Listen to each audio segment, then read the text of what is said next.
Hi, I'm Tara O'Leary, the wine passionista. Have you ever wondered what all the fuss is about decanting and whether it's only done in fancy restaurants for a special occasion? Well, actually, decanting is a really wonderful way to help the wine express itself so that you get the most out of it. What do I mean by express itself? Well, the wine has been corked up since it was bottled, which, depending on the vintage, could be anywhere from 1 to 10 years or longer. And once you open it, you're bringing the wine to life, and you want to experience the best the wine can give you. The definition of the word decant is to simply pour something gently into another container. And what that does for wine is allow the air to come into contact with it, which will release all those aromas and flavors that have been locked away. You'll get much more powerful scents, and the wine will be much more defined and softer. Usually, we just open a bottle of wine, pour a glass, and drink it. And for some wines, like young, fresh whites, that's just fine. But for other wines, like most reds and even older whites, they need a bit of air contact to really show their best. And yes, you can absolutely decant white wines, not just reds. There are 4 ways to get air into a wine. The simplest way is to just open a bottle and let it stand for a few hours before you drink it. However, the neck of the wine bottle is quite small, so it doesn't allow that much air in. So the second way is to simply pour a glass and swirl it. You've seen the wine geeks do that. But it's a great way of allowing oxygen into the wine.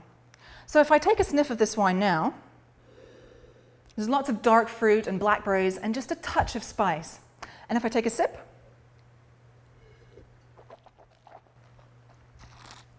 more of the same, loads of dark fruit and some black pepper. A fun experiment is to pour a glass of wine and leave it out for an hour or so, and then come back to it and see how the wine has changed. That's exactly what I've done here. This glass is the same wine, but it's been sitting out for just over an hour. So if I take a sniff of this wine now, the aromas are so much more intense. We've got clove and cinnamon and vanilla. And on the palate, the wine is softer, much more mellow, and those flavors are really coming forward. It's becoming an absolutely beautiful wine. Try it yourself, preferably with a red, and you'll see exactly what I mean. So the third way, if you don't have a decanter or you don't plan to drink a full bottle, is to use any number of cool tools that will do the job of a decanter, but 1 glass at a time. This is the Venturi wine aerator, and if you just pour some wine through, it does exactly the same as if the wine had been decanted.